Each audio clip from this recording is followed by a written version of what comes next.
This is the new BMW iX M60, and it's a little bit like boxer Anthony Joshua because it's one of the heaviest of the heavyweights, yet it packs a mighty, mighty punch. And in this video, we're going to see exactly how much punch it packs. So I'm going to launch it from 0 to 60 miles an hour and time it over the standing quarter mile. How fast will it be? Also in this video, I'm going to talk you around the exterior and interior upgrades BMW has made to this car over the standard iX to give it the M treatment. I'm Matt Watson, and you're watching CarWow. Buy, sell, CarWow.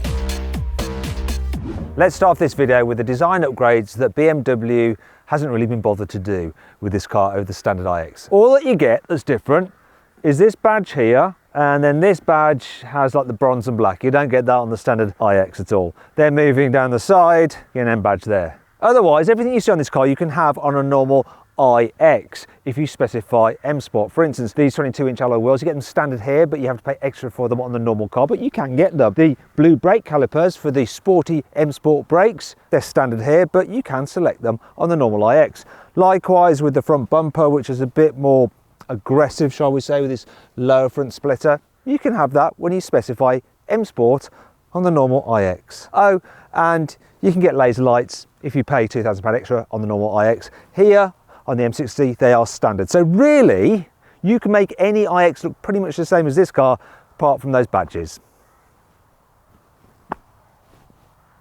Price, that's £117,000, which is quite a bit more than an iX40 M Sport, which pretty much looks the same.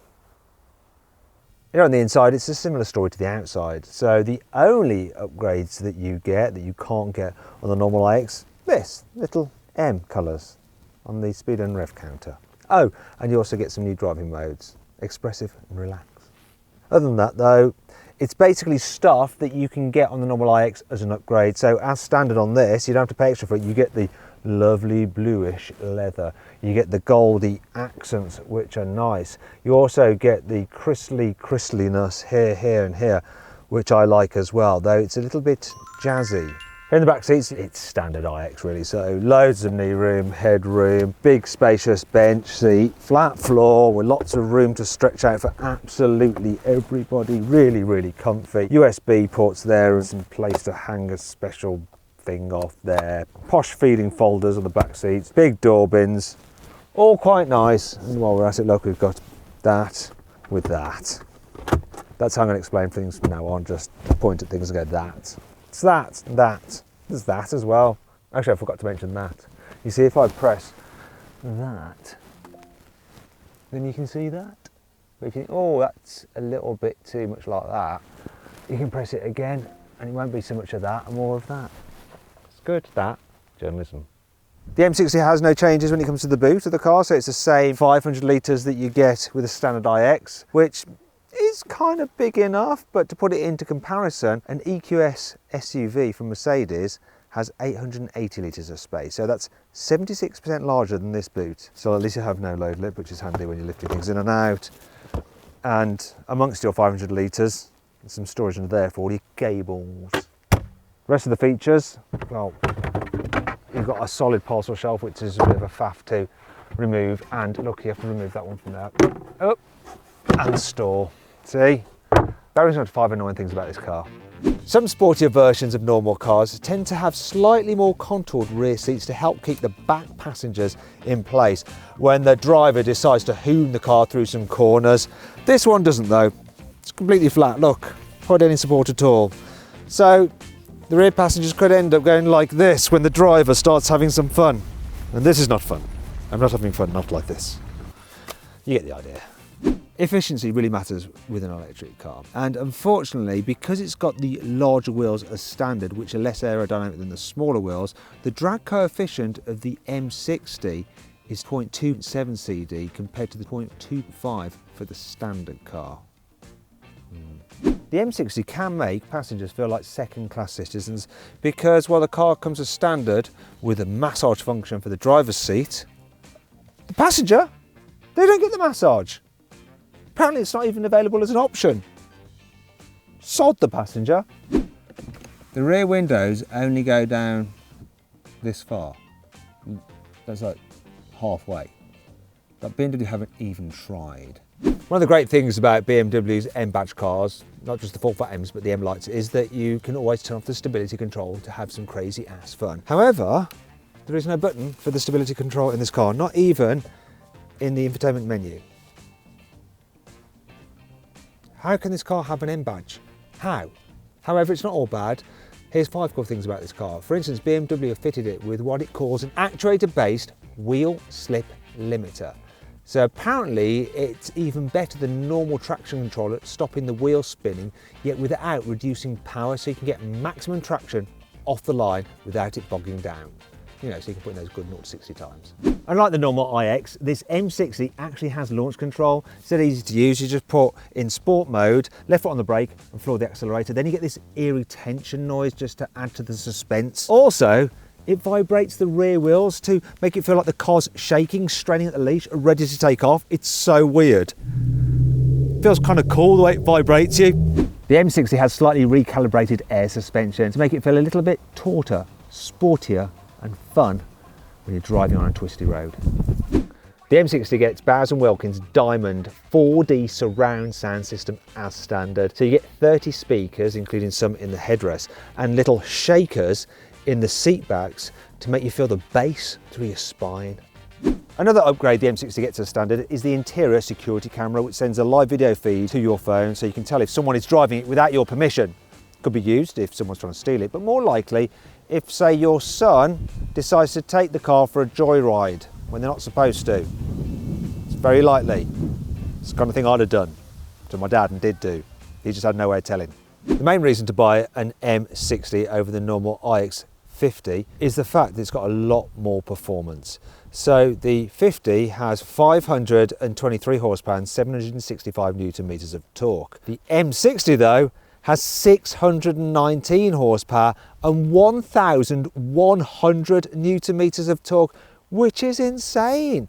Has the same battery capacity as the 50 though, at 105 kilowatts, and slightly reduced range because of the extra performance. So BMW says it will do 348 miles on a full charge. The charging system's the same as well. So DC can do 195 kilowatts. For AC charging, it can only do it to a maximum of 11 kilowatts, whereas competitors from Mercedes and Audi can charge up to 22 kilowatts, which is obviously quite handy. Also, this seems to have the biggest charge flap of any car I've ever seen. Look at that. It's obscenely large. BMW says the iX60M should be able to do 0 to 60 in 3.8 seconds, but let's find out for ourselves, shall we? Got my specialist timing gear here. I'm going to launch it, so left foot on the brake, floor the throttle. Oh, wow, that sounds powerful. Just electric things going on. Release the brake. 0 to 60, 3.56. What's the quarter mile? I quite like the sound effects actually. Do you think I would? They really do suit it. Woo, 11.93. Wow, I'll tell you what I'm going to do now as well while I'm at it. Let's do a brake test from 60 miles an hour. There, ready, 3, 2, 1.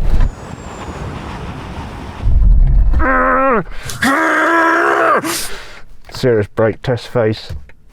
Blimey, 60 to 0, 31 metres for a big heavy car. That's so impressive. Let's move on. God, that's brutal.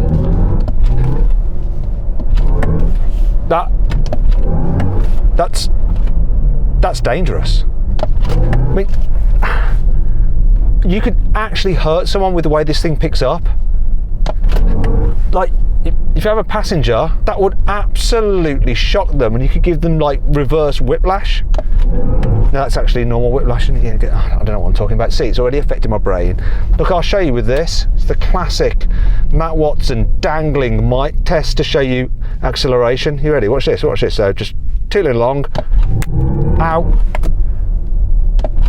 Yeah, look at that. I mean, that is just completely insane. I'm not sure I felt anything that brutal before. Not even a Tesla. Just the throttle response when you first go. Ready? 3, 2, 1. Ow. I mean, look at it.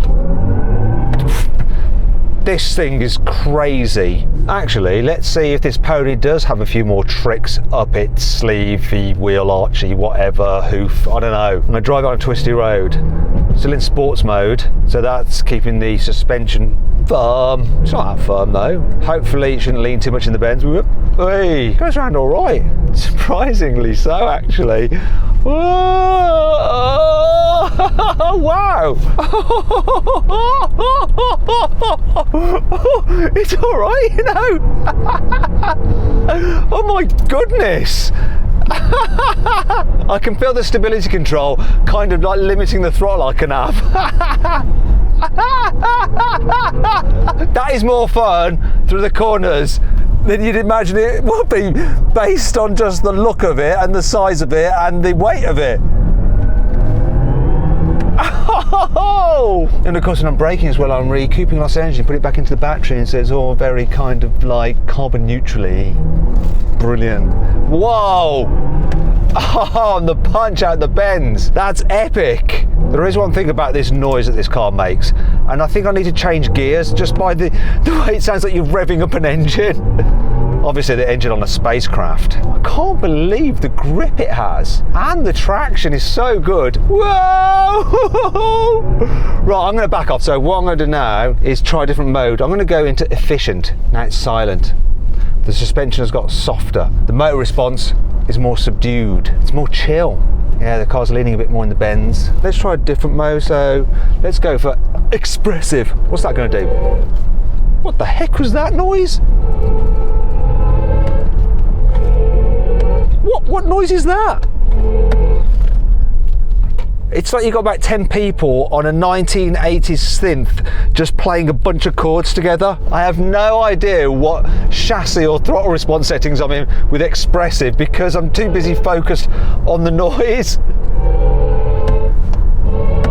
I think BMW have actually done really well with this sound thing. Whatever they paid Hans Zimmer, it was worth it. Let's just try one more mode. So, do it down here. Right, relax. What is relax like?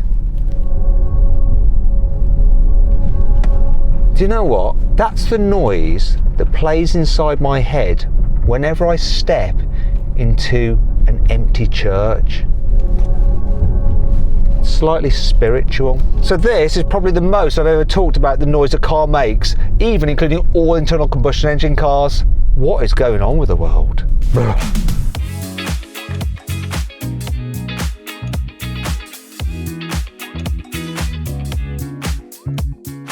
So then, what's my final verdict on the BMW iX M60? Should you avoid it? Should you consider it? Should you shortlist it? Or should you just go right ahead and buy it? Well, I reckon you should shortlist the M60. It does deliver a lot of performance, but if you want a performance SUV, you may be better off still with an old-fashioned internal combustion engine.